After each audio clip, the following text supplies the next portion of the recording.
Grady Powell, host of Forged in Fire. Kyle Mann. I'm Jay Warner Wallace. Kira Davis. It's Ben Adams. Hey, this is Dave Baker. Carrie Pomeroli. This is Mike Reiner. This is Ethan Nicole. This is Leanne Morgan. It's Graham Parker, the 5th GP, and this is why you should never. Never. How I got suckered in. I'm so embarrassed that I'm here. You're wasting your time. You got better things to do. Never listen. Those darling, yummy, Reverend and the Reprobate. Hurting. Hey everybody, welcome to the Reverend and the Reprobate.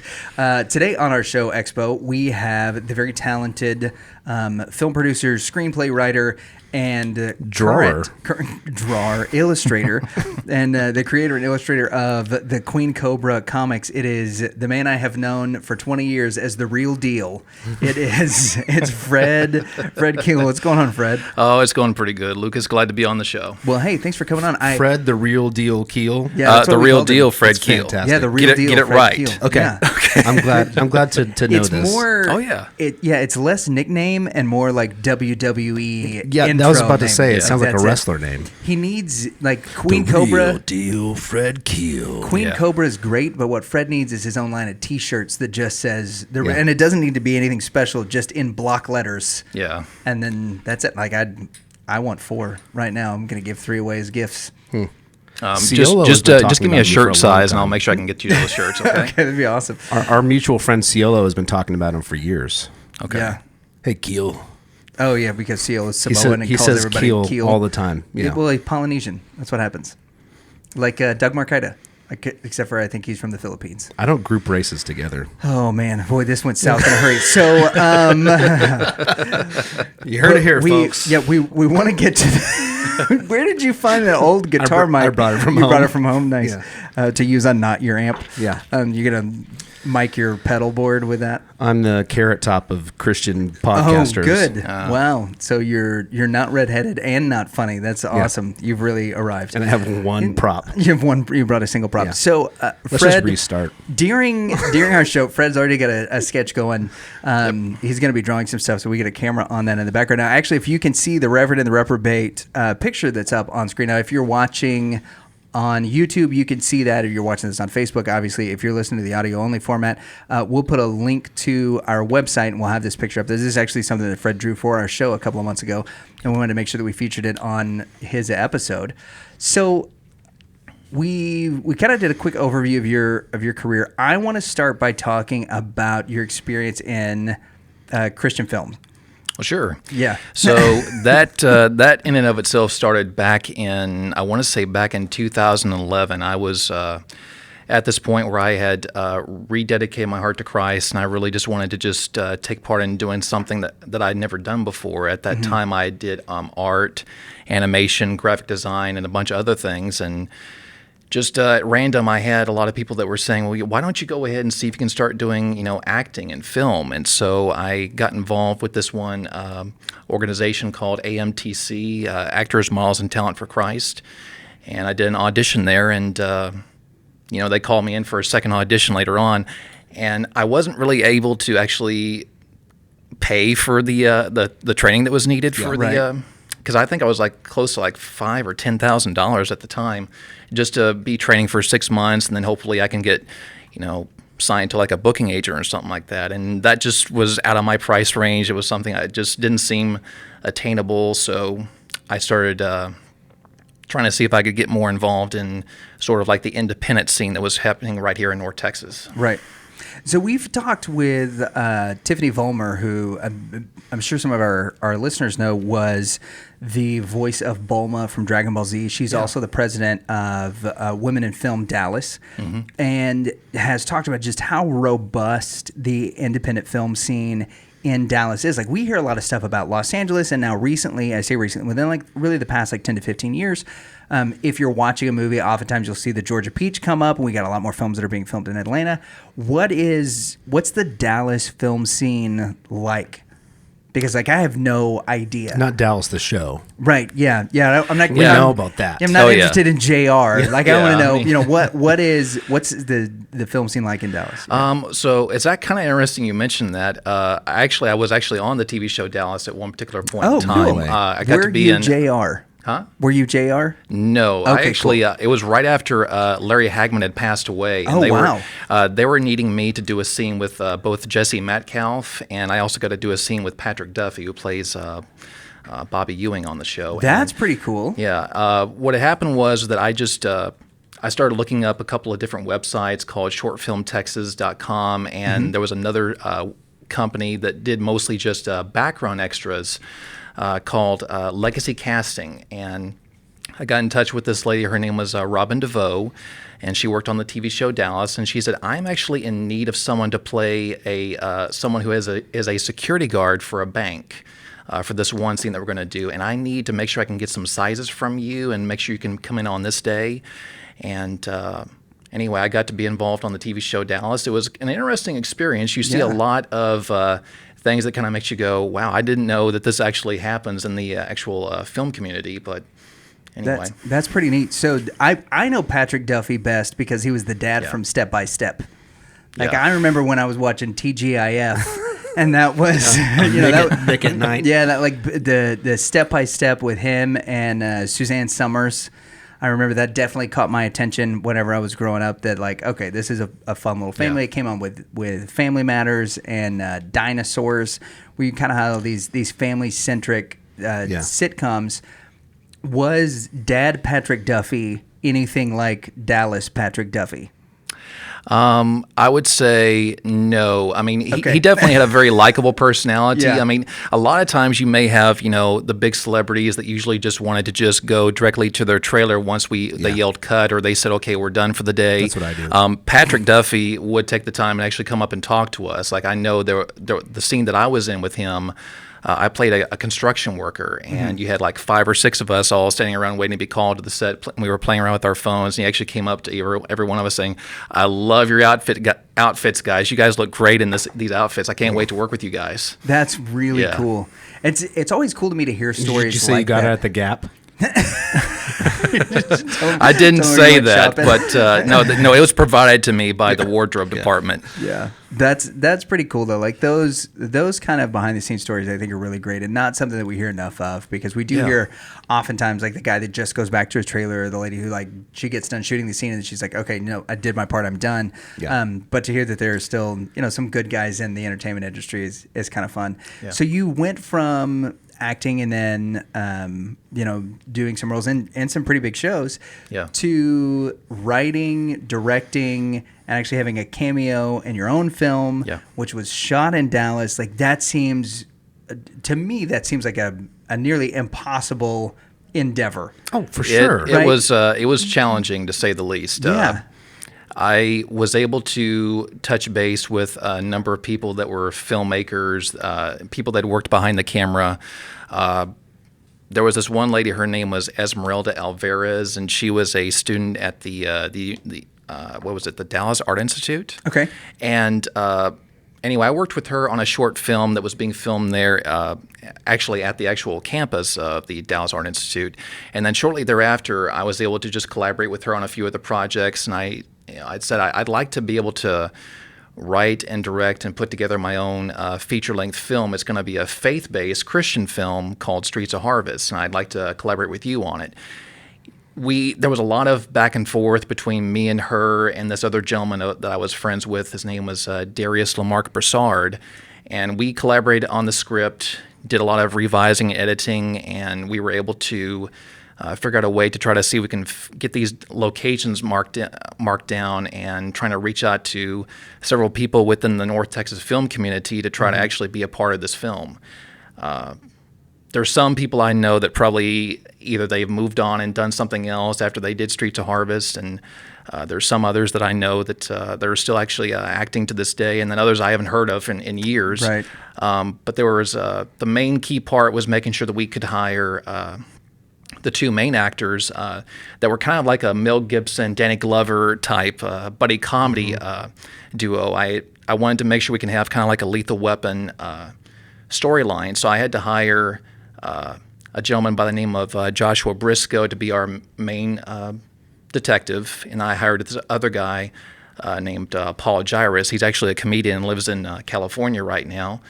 And I was like, if we can get them to act like they are good friends and are partners and are able to go after bad guys, if I can get them to have chemistry together, this could work. Yeah. So Was one of them like a veteran? Because that's the dynamic with Lethal Weapon. There's Joshua Briscoe had a lot more. I can tell he had a lot more acting experience than Paul Gyrus did. Paul was the kind of guy that could just joke around on the set, and you can tell it's like, okay, did you even bother learning your lines? Because I can tell that you just okay. We gotta do. Well, it's like, how many takes are we gonna do of this one scene before you actually have it right? Yeah. No discredit to Paul. I mean, they were both great guys, both great people to work with. But that was like the key part, is like, if I can make sure I can make this be a relationship between two people that are good friends and are, if I can make that work, then I can make this film work. And go ahead. which one of them did the Riggs roundhouse kick? There luckily wasn't anything like that, but it would have to be Joshua Briscoe, because he's the one that's basically playing the. If there was a roundhouse kick, it would have been Streets of Harvest. Yeah. Yep. It would have been Briscoe. So this was actually something that made He's it the into, tortured cop that lost his wife. Well, now you're giving away plot points, Stanley. You jerk. So Well, he's giving away the plot point to Lethal Weapon. He's not giving away the I'm plot just- point to Streets Streets of of Harvest. So this was something that you actually entered into some festivals, and was actually a selection of some of those. So talk to us first about what the story Streets of Harvest is, what inspired it, and we'll start there, because I have just a ton of questions about the filmmaking process, because we suck at turning on our cameras just to start the podcast. Like, you were here when it was happening. You realize how terrible we are at this. Sometimes it's on, but I've unplugged it to plug and charge my I'm phone. I'm not judging you guys. No, I think you guys are doing a great job. That's okay to judge. That's very kind for you to say. Yeah. Judges is in the Bible. We're bad at this, and I don't know that experience has made us much better. It is in the Old Testament, and It's Jesus just given came us this. It's given us this weird confidence that, like, oh no, we know what we're doing, instead of actually trying to get better at our craft. So that said, somebody who has put time into getting better at their craft, it is working in film. You've created this idea. So give us kind of like the overview of what Streets of Harvest is about, and what inspired that story. Okay, so what inspired it was I was seeing a lot of things that were happening, mostly just with faith-based Christian films, and not to discredit, the Kendrick brothers, the people that have put together Courageous, Fireproof, Facing the Giants. I think they're great filmmakers.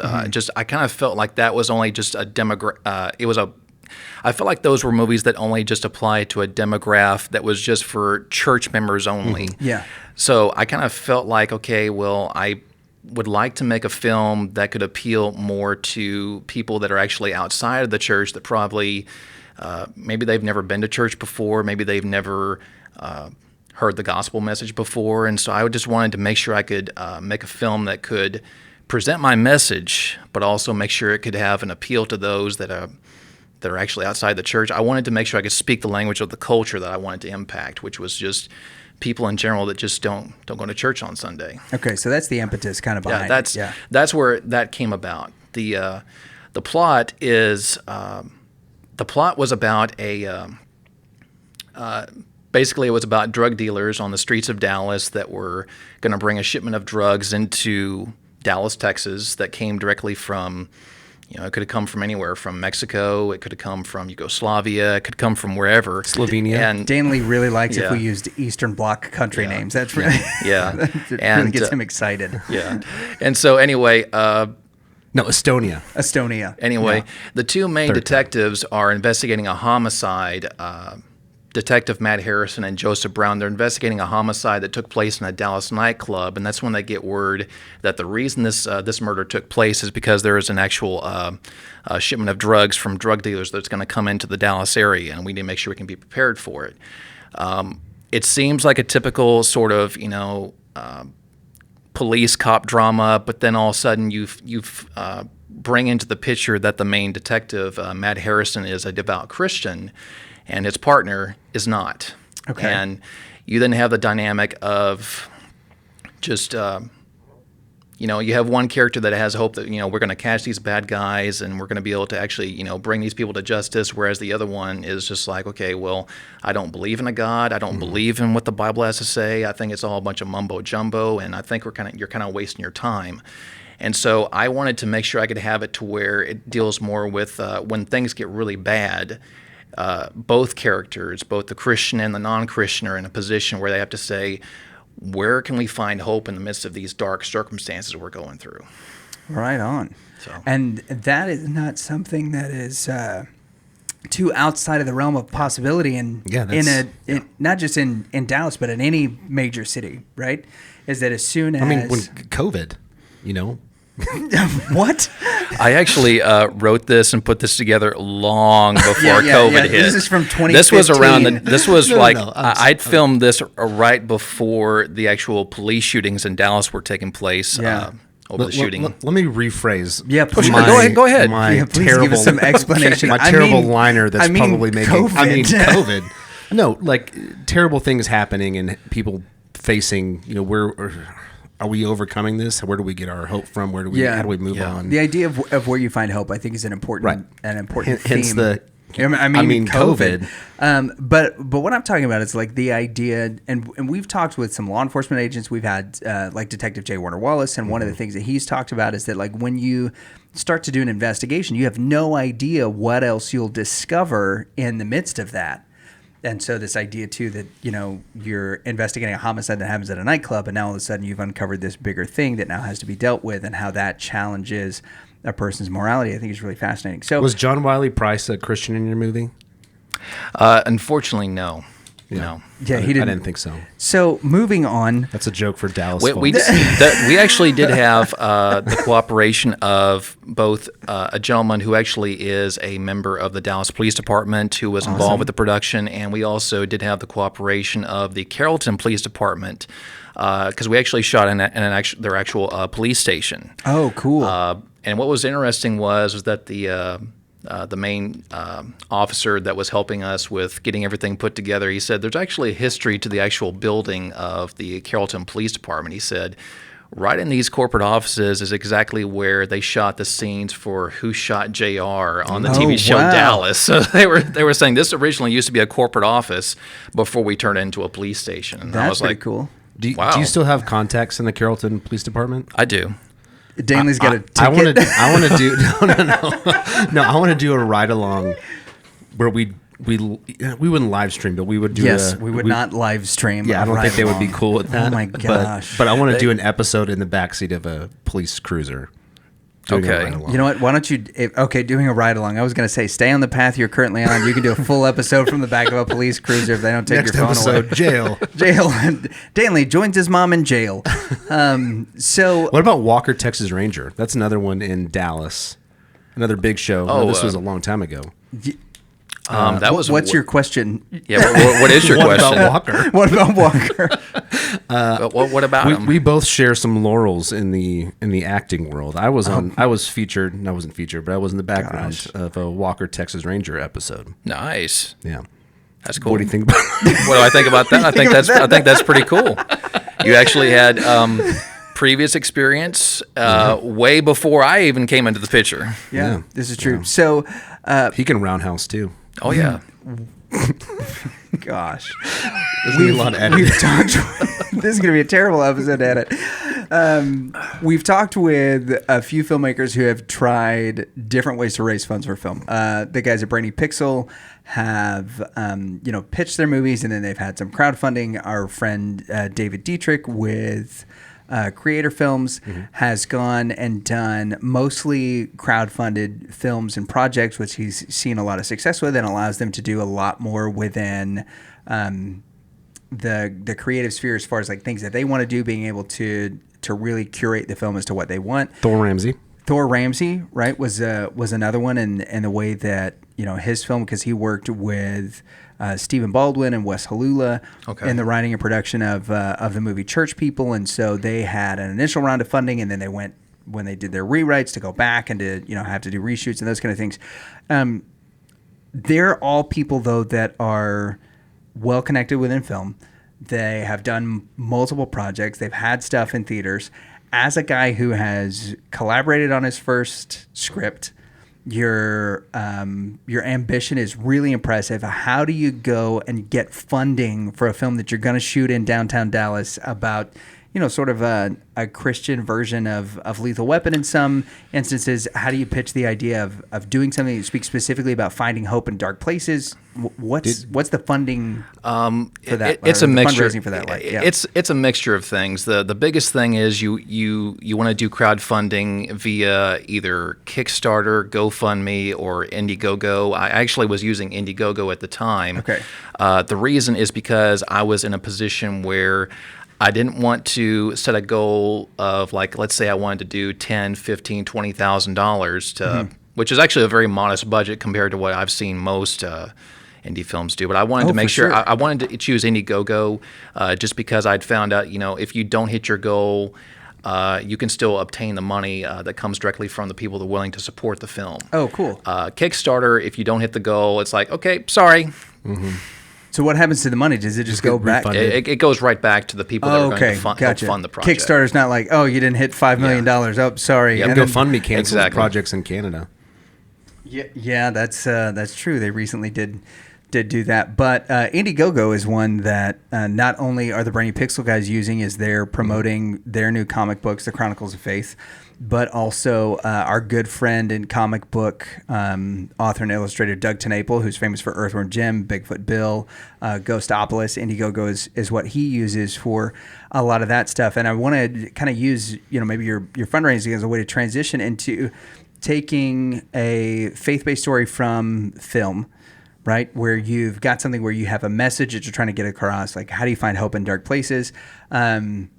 And you can share as much as you want to about, your reasons for getting out of film or not, but I really want to move into what you're doing now, which is the Queen Cobra comic books. What's the difference between telling stories in like a cinema format versus telling the stories through a serial, comic book series? Sure. So writing a script for a movie, obviously there is a lot of difference there. I mean, you're trying to write a script that could be anywhere between 150 to almost 200 pages worth of material. And most of it does survive, and actually you do film. Then there's other times too where you and the editor, or sometimes you and the other person that you're collaborating with, are going to say, hey, let's trim this back a little bit because we know that this is something that is either it's established something that happened later on, and we can just go ahead and just cut that out because we're probably going to not be able to film it anyway. But yeah, you're looking at probably somewhere between 150, sometimes 200 pages of material for a movie script, as opposed to writing a comic book. When you're writing a comic book, you're in a position to where you just basically can. The way I operate is I try to make sure I can do kind of like a page layout or like a set list, or in this case, like an actual page where I will go in and I'll start writing 1, 2, 3, 4, 5, and I go up to 24.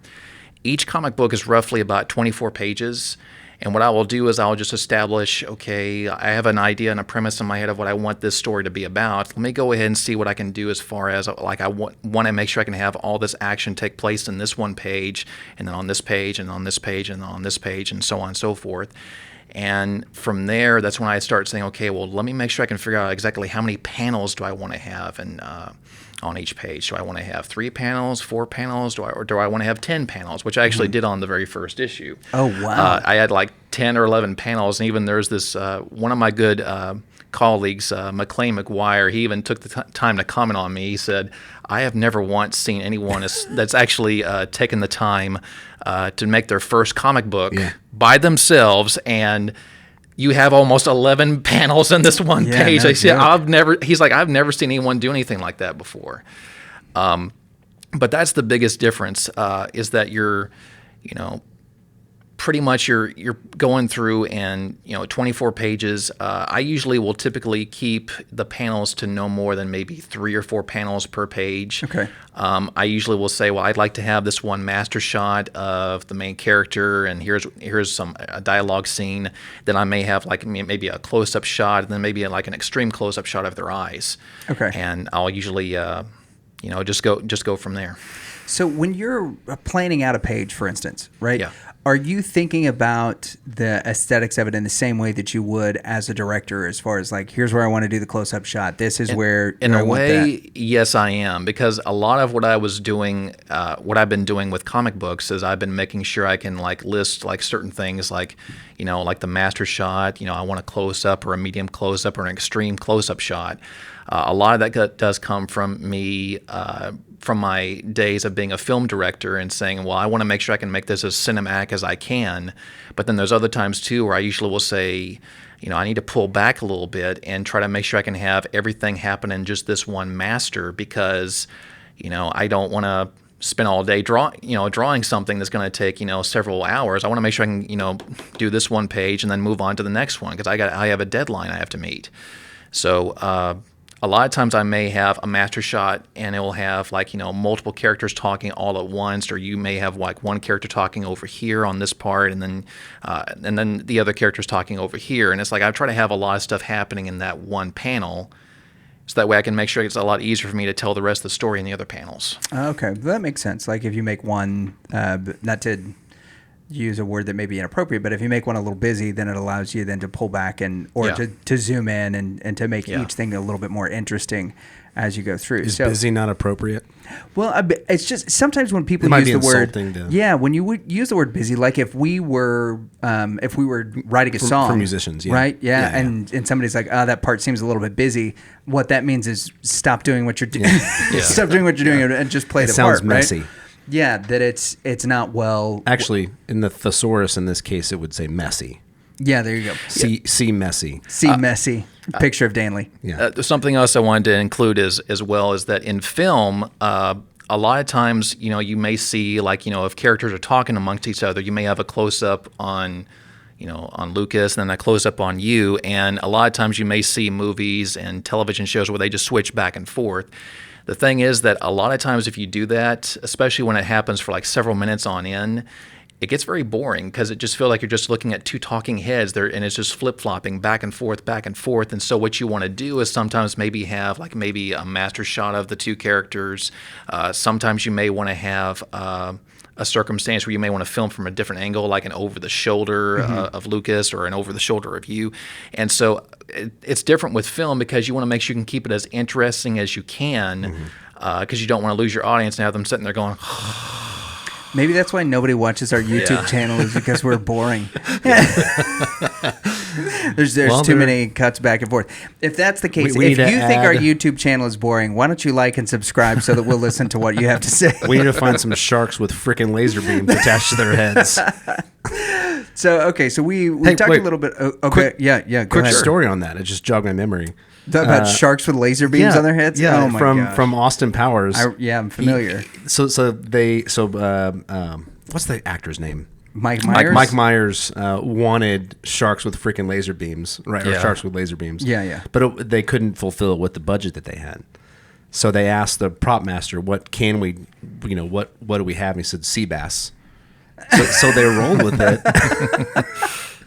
and they said, well, what can we do with the water? And he said, we can make it bubble.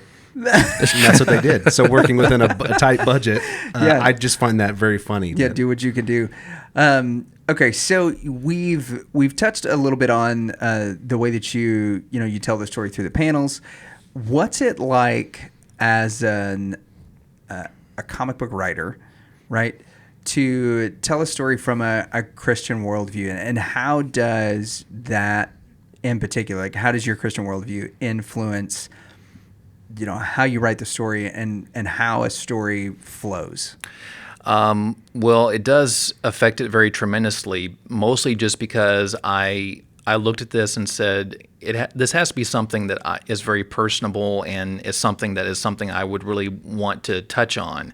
A lot of people, whether you're working on a feature-length film, or if you're working on a comic book, a lot of times people want to do what they think is has the most marketability, and so that's why a lot of times in indie movies you may have a lot of people that are taking the time to work on horror films, because they know that you can keep your production budget low. You don't have to have a lot of big name actors involved with the production, and You're gonna kill them anyways. Yeah, you're going to kill them off anyways.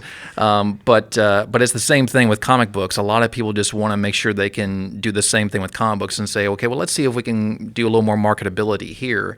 And with me, I just saw it as if I could tell a narrative that involves a female protagonist, which if you look at nowadays, especially like with like anime, manga, even in some of the big budget movies that are coming out right now, a lot of times they usually will have a strong female protagonist that.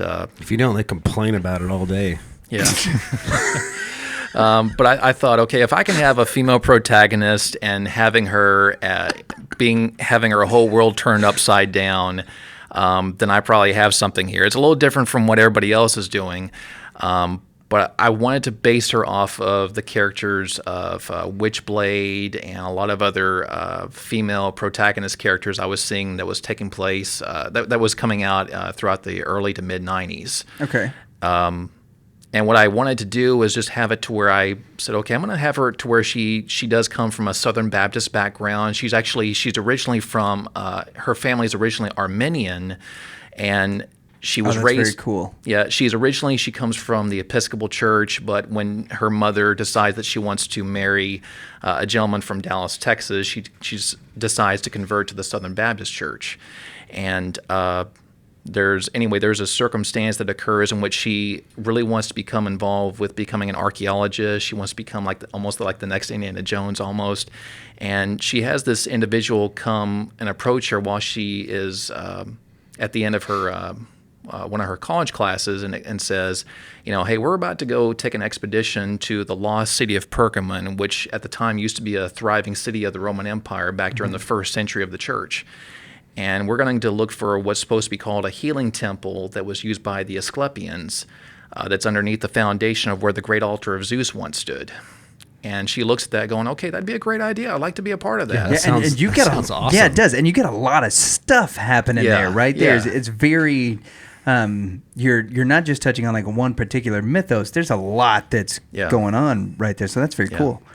And I haven't gotten to the. You haven't even gotten to the best part. I haven't gotten to the client. But you got us geeking out. Yeah, already. we're ready. So I'm gonna Zeus it up. So once they finally make it to Pergamon, and once they finally are able to drill a hole underneath the foundation and actually go down into where the healing temple actually is, she does find out that the people that are involved with this expedition are actually not who she thinks they are. They're a part of a secret society called the Servants of the Serpent.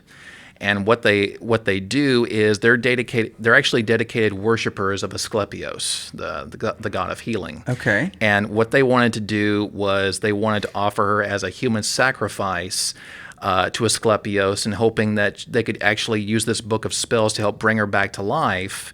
That would actually give her the power of Asclepios, and they could utilize that to help bring healing and prosperity to the world. But what it's like a nefarious group that just wants to do good. But it's like Brian Godawa wants to bring in an Egyptologist to help us decipher this. Yeah. So anyway, she gets killed off by three king cobras. Okay. And I have it to where they bring her back to life using a spell that actually brings her back to life, but she's actually able to control these three cobras that actually killed her.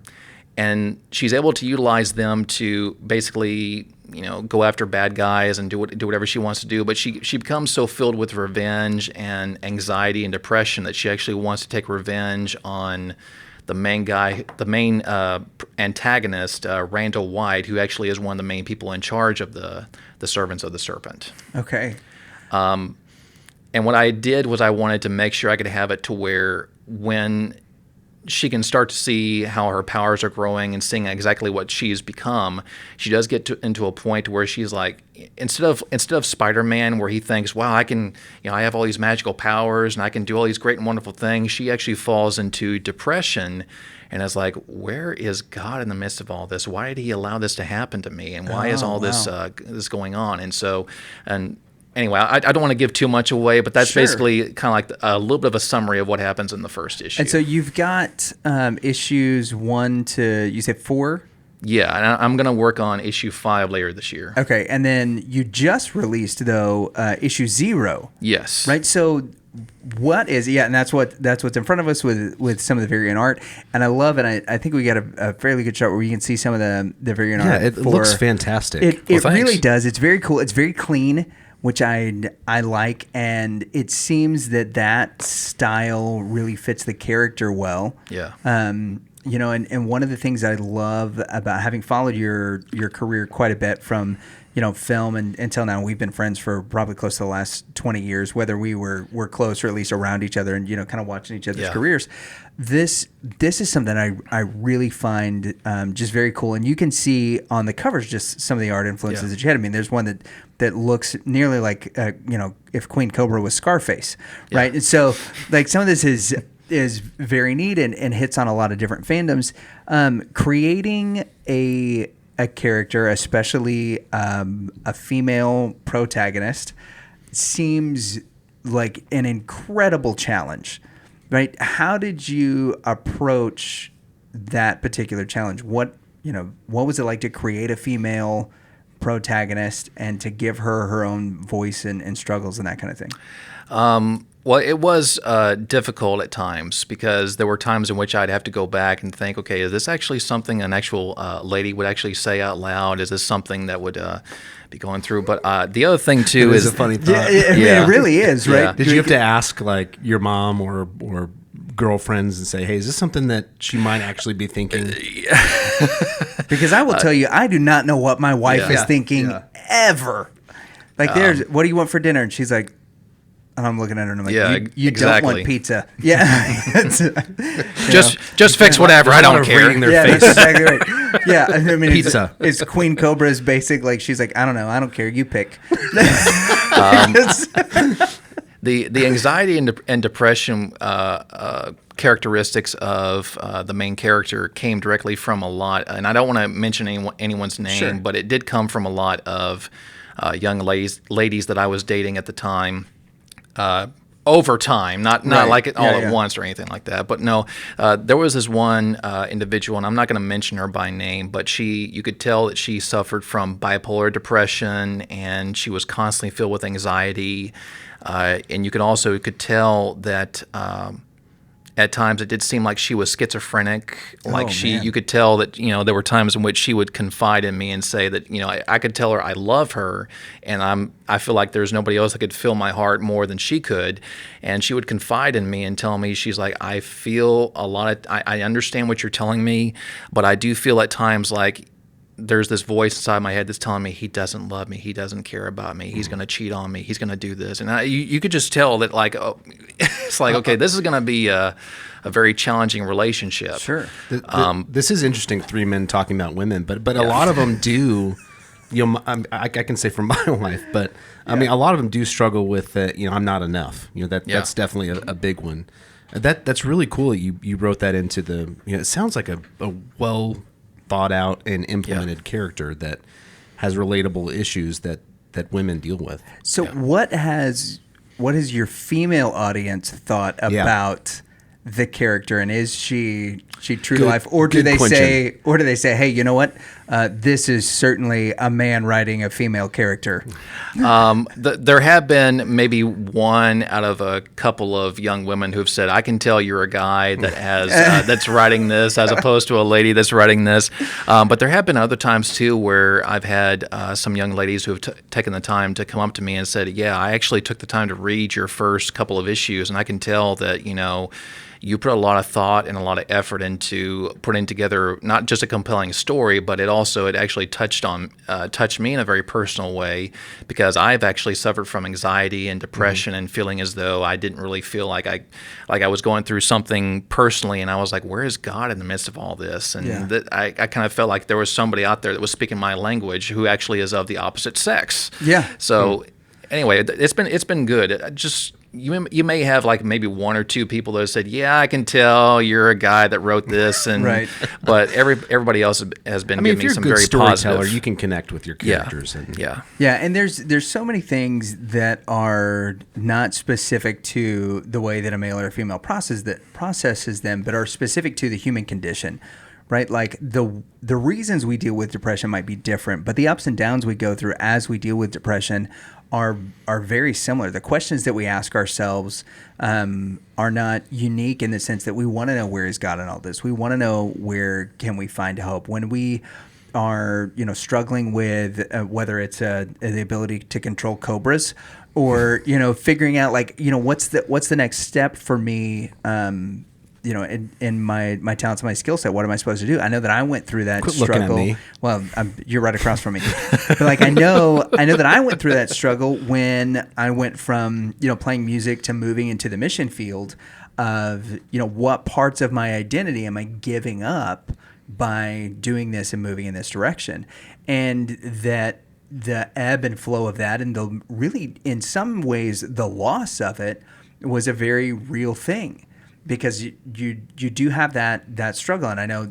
we've talked about some of this, like as we've had to make financial decisions, and when you make a financial decision and you sell a guitar, it's like, I mean, there have been times where it was, and people who are out of the creative field may not be able to relate to this at all, may think that this is totally dumb, and that's fine. People have thought I was dumb before. Like, this is not the first time. Yeah. But there are times when losing a guitar was harder on me than maybe losing a family pet, because this was something that I held and had this big emotional connection with, and so there's this shift that can happen whenever we change careers, change directions, or whatever, that even though it might be a good thing that's happening, and new doors are opening, there's still a loss of what have I just left behind, and was all of that worth it, and so the fact that your protagonist, that Queen Cobra, is dealing with this stuff is really fascinating. Oh yeah. Well, also, thank you. Also, controlling cobras is really cool. My favorite Cobra is Kevin the King Cobra in real life. Okay. He's on Chandler's Wildlife on YouTube. It's a really cool YouTube channel. It's a cool YouTube Chandler. Yeah. Kevin the King Cobra. He's a real King Cobra. Kevin is Chandler's kind of friends with him. They have right. But as much as one can be friends with a King Cobra. Yeah. I mean, he goes through, Chandler goes through cleaning the cage, feeding him, watering him, cleaning him. Yes. And dude, those snakes are awesome, but they are huge. They are fast. Mm-hmm. They are very grumpy. Yeah. And Kevin seems to be like a really nice King Cobra from all aspects. He tolerates Chandler. Yeah. He doesn't really snap at him, but he definitely puts his hood up. And but anyways, that being said, does Chandler play the flute at him? No. He puts his hand up like a cobra. Yeah. To kind of get his attention. And that keeps him from charging at him. Wow.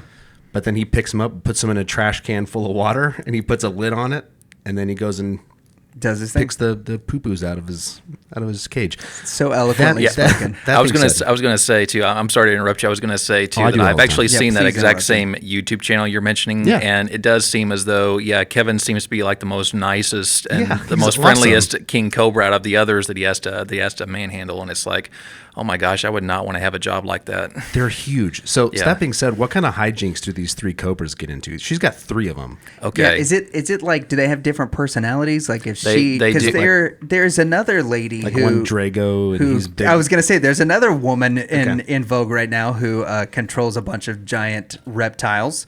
Do the Cobras have different personalities and different names? And where do they keep their swords and their bow staff and their sais and their nunchucks?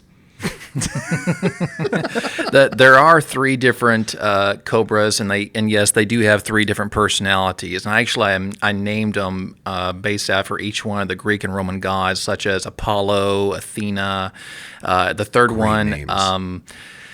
and it's one of those where the third one is actually kind of the one that does the most fighting, whereas the other 2 are kind of like you have a male and female. They're kind of like barking out orders to Nancy, or basically they're taking the time to kind of influence her and saying, well, why don't you go do this? You said you're filled with revenge and you feel angst towards Randall White for doing this to you. Why don't you go ahead and let's see if we can find him? To kind of like Doc Ock's arms. Yeah. Cool. So what's the third Cobra's name? We got Apollos, we got Athena, and I'm trying to remember. Oh my gosh, I'm drawing a blank Ares? right now. Ares. It is Ares. Perfect. Yes. I think it is Nailed Ares. it. Yeah. High five. Yeah. High five. I love the alliteration. So that's the idea that the Cobras have different personalities. Yeah. We've got two of them that are influencing Nancy. Yeah. Trying to get her basically as named after. Is the other one just too busy eating other snakes? Yeah, that's basically it. You should read the books and find out. I will, dude. That looks awesome. So you've got these two that are trying to influence her, which is very much in line with their mythological namesakes. Yeah. Right. That Apollos and Apollo. Athena. Yeah, Apollo. Yeah. Apollo, Athena, and Athena, Ares. right, are trying to influence war, whereas Ares would just go like try and destroy the Amazons. Yeah. Like Yeah. he's not trying to cause war; he's just going to make war. Yeah, Athena, So- the goddess of wisdom, was very So how did these influential. How did these Cobras help Nancy to actually fight against the villains? Like at what point does she exert control over them, or are they? As wonderful as her powers are they as problematic as they are helpful? They can be problematic at times because it does seem like you have three different personalities all trying to talk to you and trying to tell you something that you should be doing all at the same time. So it's kind of like, Venom on steroids where you have, Eddie Brock and he has, Venom right there telling him, do this. And he's like, no. Yeah. And but no, it's kind of like three different personalities. And a lot of times she has to say, shut up. Yeah. Leave me alone. You're going to cause a scene if you don't shut up. But those are actually things that women say. Yeah. I was saying this sounds like my wife that she constantly hears her mom in the background telling her to do just shut up. There's no one there. Yeah. Or she's imagining what I'm gonna say. Yeah, she just looks All at of you and these says, "Shut outside up! You're going to cause a scene." All these outside forces influencing her and giving anxiety. Right. Yeah. So you've got a really cool artistic style. The character that you come up with has just some very unique facets to it that are both going to make her development as you continue the series very cool, but also makes her a very relatable character, deep. whether you are male or It's a female, cool right? character She's who's got some also deep. dimension. Yeah. Right. So from not just an artistic standpoint, but from a comic book overall standpoint, like where do your influences come from whenever you go to write comic That's what I was books? going to ask. For artistic purposes or just the story in general? But both. What Okay. are your favorite comics that have Yeah. influenced you? Okay, so definitely when it comes down to the artistic standpoint, you'll probably notice when you flip through it that each of the issues, the interior art is all entirely black and white with just a small dab of color. So whenever there is a moment where there is a character that is fighting someone, or you can see that there is going to be this big, huge, action scene that takes place, you do see a small element of color that pops in here and there.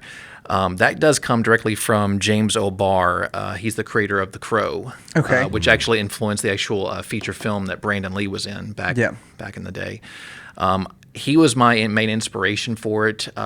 He has a different art style than I do, but it's one of those where I was like, I like the idea of that, having it to where it's not entirely in color and just adding color here and there to actually help draw the story. Or basically to try to influence the story as it progresses. Who's the guy that did Frank Miller? Also has that same kind of style at Sin times. City. Yeah. Sin City. He did Sin City. He did the Batman in the 80s. Punisher, right? Yeah, he did Punisher for a little while. So yeah, that's very cool. Yeah. Okay, so you said James O'Barr. Yeah. I was going to say also Frank Miller. A lot of times, Mark Silvestri and Jim Lee, who used to be the founders of Image Comics from back in the day, I really am inspired by their work, and I really there were times in which they could just, take an idea that seemed very silly at the time, but you could just flip through the pages and be like, wow, the art on this is just eye-popping, and I feel like, wow, this is a fantastic work. But from artistic standpoints, it's mostly just from those guys. Story-wise, I would say it would come from a lot of different writers. I mean, Tolkien, J.R.R. Tolkien, the creator of the Lord of the Rings, he definitely kind of inspired me since I ever since I wanted to become a writer. C.S. Lewis, the author of the Chronicles of Narnia. Right. And Space Odyssey. Like that whole Screw series. tape letters. Yep.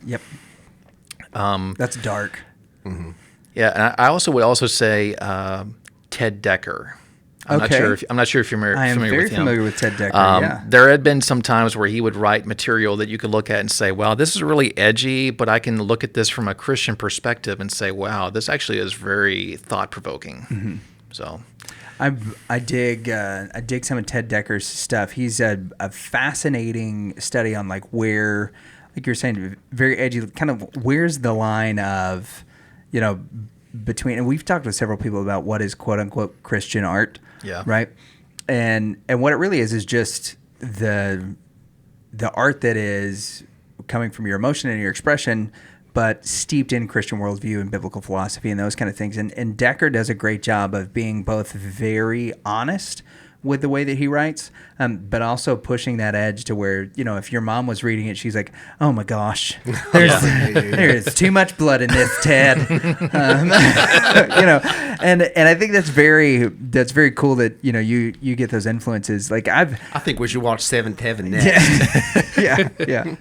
Boy, don't you dare bring that into the church pews next Sunday, because that's something we don't appreciate around these here parts. Exactly, right? And so he's got the not just the ability to walk that line, but now, having established that is kind of where he's going and what he does, he's been given some grace to do it since he does it well. And I have the feeling that that's going to be one of the trademarks of, this particular run of comics, as long as it goes on, is that you are building up kind of this benefit of the doubt that as you're continuing to produce good comic books, as you're continuing to do a storyline that's interesting to people, that it's relatable, that you'll be able to have some opportunity to do some things that are a little bit more edgy, a little bit more outside of the box, maybe necessarily than what people might expect or want from somebody that is so young in this new medium. As though a schizophrenic lady who talks to 3 Cobras and sends them out to kill Randy White is more of that. And Randy White's the guy's name? No. Yes, that's Randy White. Yeah. So, which jerk? Which okay. So I've been mulling this over. Is Randy White named after the Dallas Cowboy great Randy White, or is it just something No, that sir. came? Okay. It was if completely you secretly wanted to kill the Manster, that was. I think it'd be interesting. I made sure I included in the liner notes. These characters are completely fictitious. I wasn't basing them off of any particular person. If it was like that, it was completely coincidental. Yeah, but if bad guy Randy White does end up donning a 54 jersey and become an MMA fighter in his old age, I would buy it. Does Randy just White based know purely off the about name. Randy White? The fictional Randy White, is he aware that there's a Dallas Cowboy? Is it in your universe? I'm sure he's aware of it. Yeah. Okay. Yeah. Well, there you go. That is really. I was really asking: what are the matters. Dallas Cowboys? Do they exist in this universe? Oh yeah. Part 2: do they ever win a Super Bowl? And if you don't care, what's your favorite color to work with?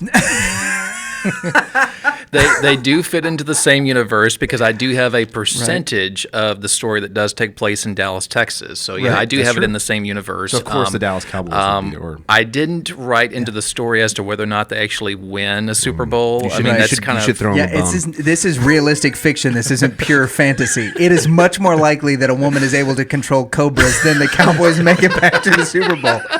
That's my contention here. I mean, the Bengals made it in, for crying out loud. Is there a multiverse in the Queen Cobra universe? I haven't decided yet. Okay. If so, will you consider the Dallas Cowboys winning a Super Bowl in one of those? In the multiverse. Yeah, one of them. I'll think about it and I'll leave it at that. Okay. That's all the questions from me on that's all I got to say about the Dallas Cowboys. Yeah, that's fantastic. So we've got a bunch of beautiful art that's up here as we see on the covers. Talk us through some of the inspiration for some of these. Like obviously we pointed out the one that's if you're looking at it on the camera, it's going to be second from the right, which is the Scarface cover, that's such an iconic piece. Yeah.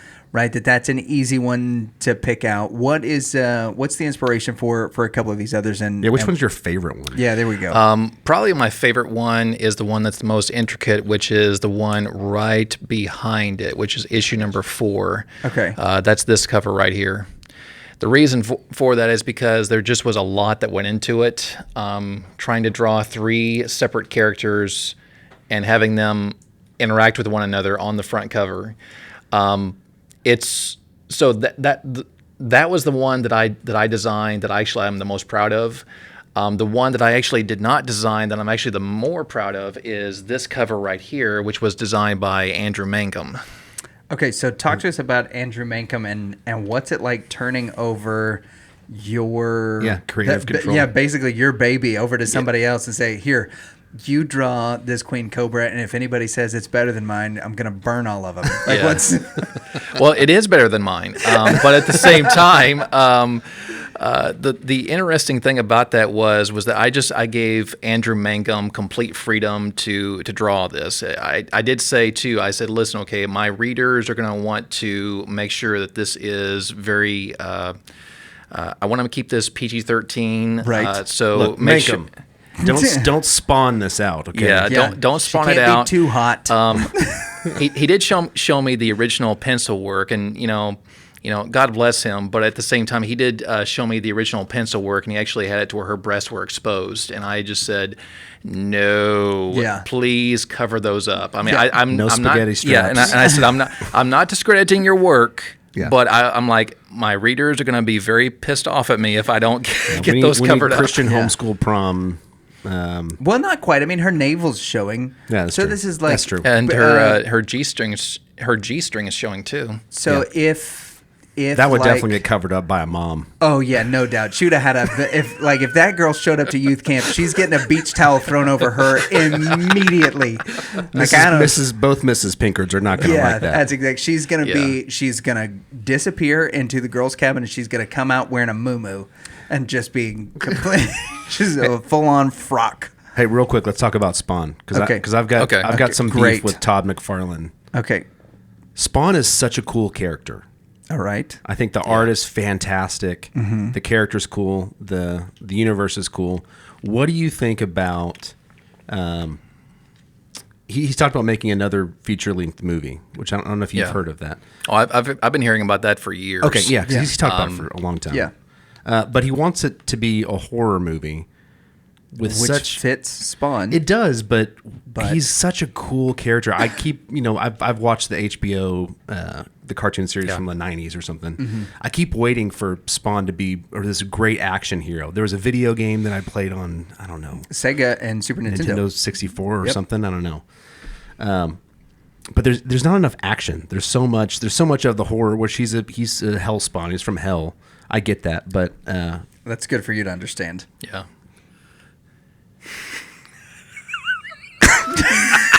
No, I understand that the character is from hell. Okay, cool. Do you I don't know.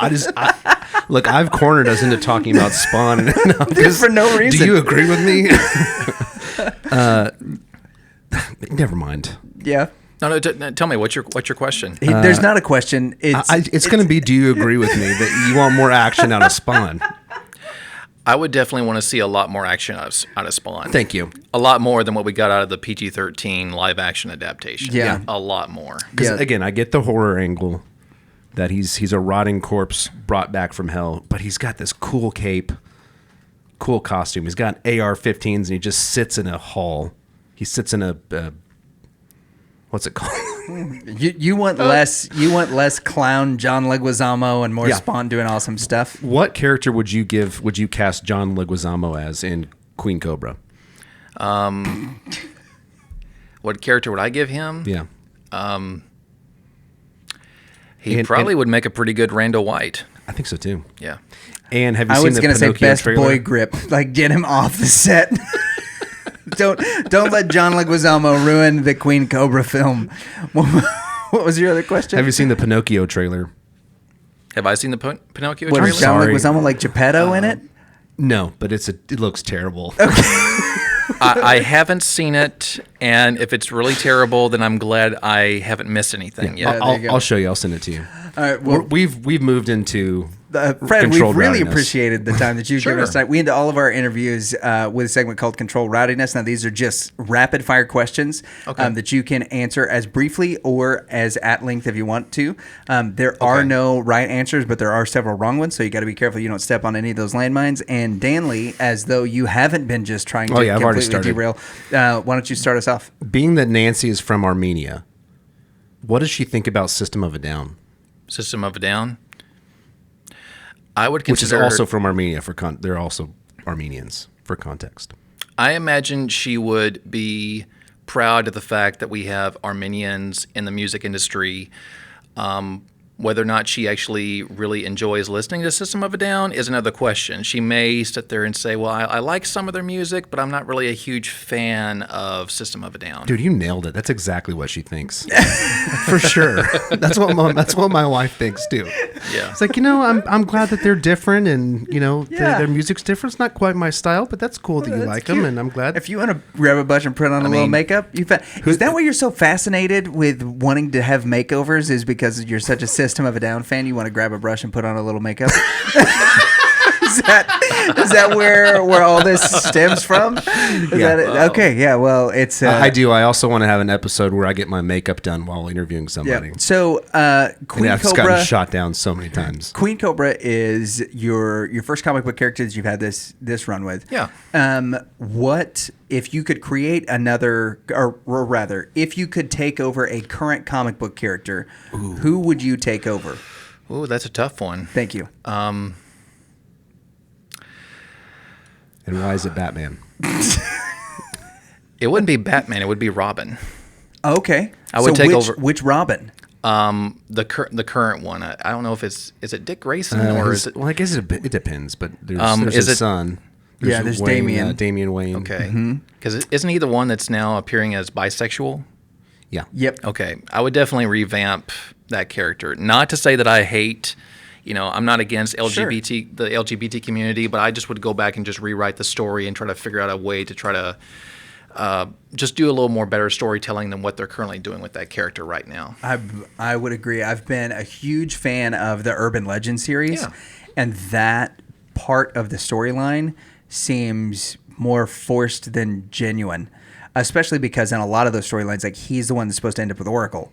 Yeah. Like what's happening? So yeah, I could see that. Daily. Oh man, I got sucked into your talking. Thank you. Let's see. You. I'm gonna pass the mic to Luke. I'm thinking of one. I passed back over. Okay. Look, we can't start talking about Batman and then say, and okay, then just next expect question. you to come up with something. Yeah. Your brain's just completely I'm derailed. still thinking about the trailer from Batman. You're trying to figure out whether or not Tim Drake would be the one that he really takes the Court over. of Owls. Or whether or not maybe he writes Jason Todd. Yeah. Okay. Yep. I got here, it. Here it goes. Who would win in a fight? Queen Cobra. I was about to say the Hulk, but I think the Hulk would win. Okay, so that's a bad that's a bad development of a question. I know. I told you before you sat down, we're not good at this. I'm not good at this. Remember, Well, here's a better question. Who would win in a fight, Queen Cobra or Thor? Yeah. Okay. The girl Thor. The girl version of Thor. Jane Foster. Jane Foster. Yeah, because we don't want the men and women fighting. Like that seems wrong. Yeah. Yeah. I would definitely Unless she identifies as a girl. Or Black Widow. I'm sorry. Go ahead. Please answer the question. Yeah, I was going to say, as much as it does trouble me to see my own creation lose at the defeat of the God of Thunder, I would definitely go with Thor. Okay, so what if she was up against like which one of the Avengers could she beat? Yeah. Could she beat? How about Squirrel Girl? Hawkeye? No, Squirrel Girl is like impossible. And she beat Thanos, so that's not a good question. No, maybe not Thanos. Probably the one character that she could beat. I'm going to go with the Winter Soldier. Oh. That'd be an interesting. Is she just going to fight. steal his arm? Oh, yeah. Like Rocket? Rocket is constantly trying to steal prosthesis. Which of the three Cobras, Apollo, Ares, Athena, would be able to beat Kevin? the King Cobra from Chandler's Wildlife? I'm going to go with Ares. Okay. I mean, they all three probably could take him because he's been stuck in a cage. I mean, it could be, but I'm just going to just stick with if I have to pick between one or the other, it would have to be It would Ares. definitely be Ares. Yeah. Okay. What has been your favorite experience at a Comic-Con or at a con of any kind? My favorite experience at a con is just, I mean, you do want to make sure you can make money and make profits while you're doing these shows. But the one thing that's really been a huge, kind of almost touches me almost, is when people can easily identify with your character and they end up saying, well, I actually leave an actual display version of each comic book so they can flip through and see if it's actually something that they're interested in. Mm-hmm. And usually I will have someone that says, hey, let me go ahead and buy all four comic books, cool. And let me also get all your prints and whatnot. And then all of a sudden they start writing me after the first day of the con. They actually will write me late at night and say, hey, I just read all 4 issues. I think you're doing a great job. I really would like to see what happens in issue number 5. And I think it's also going to happen too with this issue 0. People are going to start to say, hey, I like what you did on this issue. Let me see if I can buy the rest of your comic books. Cool. I love the anime style of that one too. Did you do the artwork for that? Yeah. The only one I didn't do for issue 0, so I did this cover, which is more of the anime manga style. Mm-hmm. This one was designed by a very good friend of mine. He's from Arlington, Texas. His name is Mike Childress. He also is a comic book creator for this one series called The Whack Jobs. Okay. And he did all he did all of the pencil work, and his oldest daughter, Abby Childress, did all the inks. Oh, wow. Very cool. A whole family of drawers. Yeah. Illustrators, not drawers. Yeah, I'm just bringing it full circle.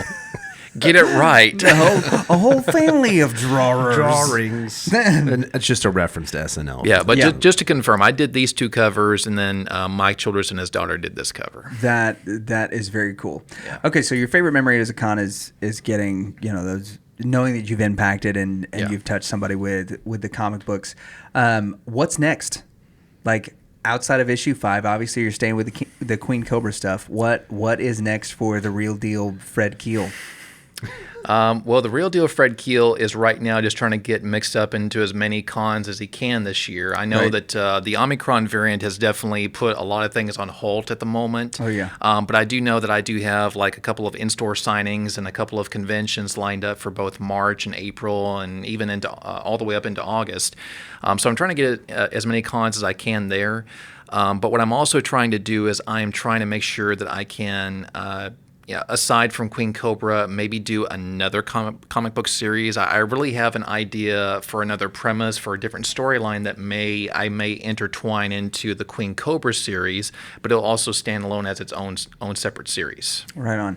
And then last question. This is kind of outside of Controlled Rowdiness, unless you've got a CR question for him. I have one more. Okay, go for it. It's not a question, it's a statement. Oh my gosh.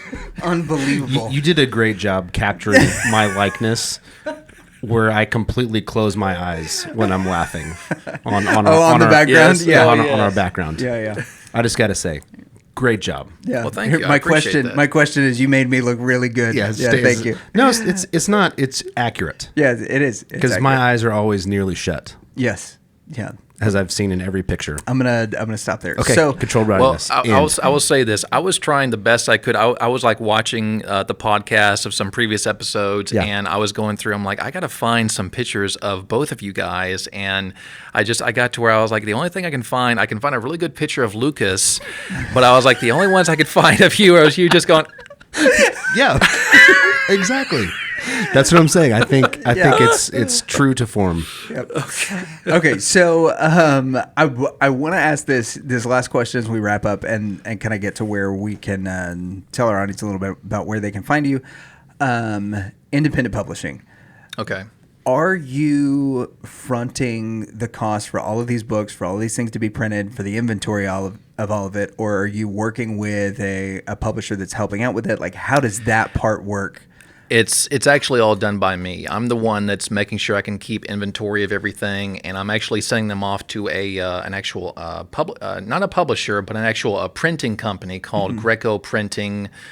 which is based in Michigan, and I usually will tell them I need this many comps of just this one title, and I'm like, if I have different covers, I'm like, okay, I need this many of this cover, this many of this cover, and this many of this cover. And then usually within about a couple of days, they will send back to me a PDF file that shows how each page looks, and that's where they then will say, okay, we want you to go back and let us know, is there something you want us to correct? Is there something that just didn't look very professional in the printing part? Now, if I need to make corrections, I can make corrections, but other than that, I usually will say, go ahead and print it. But what I'm doing is I'm keeping an inventory of everything and just making sure it's like, okay, if I sell this many comic books at a con, it's like, okay, let me go back and make sure I can just keep a record here, and then just making sure that, I can go back to Greco and say, I need about 50 to 100 more of copies of this. So that's one of the things that really fascinates me about, especially indie comics, is that there are these ideas that people have that, like, once they see a comic book on the table, they're like, oh, well, they're an independent, comic book author or comic book illustrator, but that just means that they, have a small publishing house that they're working with.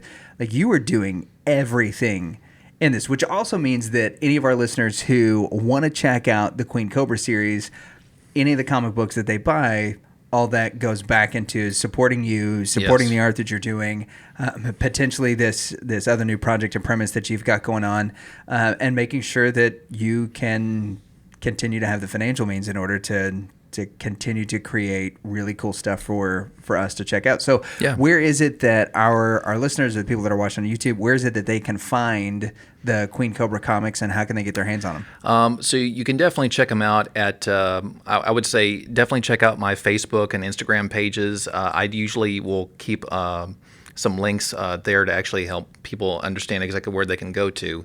So I do have both an Instagram page. It's at Fred, Fred _ Keel, Keel.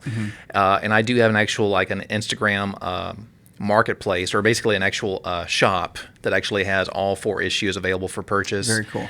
And then also I have Facebook Marketplace. I actually have an actual Facebook account at Ocean Rising Comics. And what you can do is just, I do have a selection of this actual photo album that has every cover, and I say, look, if you're interested in buying this cover, click here, and will take you to the page to make sure you can get the cover and stuff you want. Now, are you selling? Because you also, at the cons, if people have followed your Facebook page, they can see you have an amazing wall of prints that you hang up behind you. Yeah. Right? Is there a way that we can get our hands on those prints as well? Yeah. Through the same places, Yes. so they can get some prints of you kind of doing your artistic interpretation of some of their favorite comic book characters, as well as the Queen Cobra series, which is on issue number 4. Issue number 0 just came out. Yep. Number 5 is on its way, hopefully by the end of 2022. You guys make sure to check them out. Fred, thanks so much for your time, man. We really appreciate it. This has been absolutely fascinating. Yeah, it's been a lot of fun. Well, thank you. I It was appreciate great. It was great hanging out with you. Absolutely. Thank you. And thank you guys for watching The Reverend and the Reprobate. Y'all have good, get give, and we will see you next week. All right.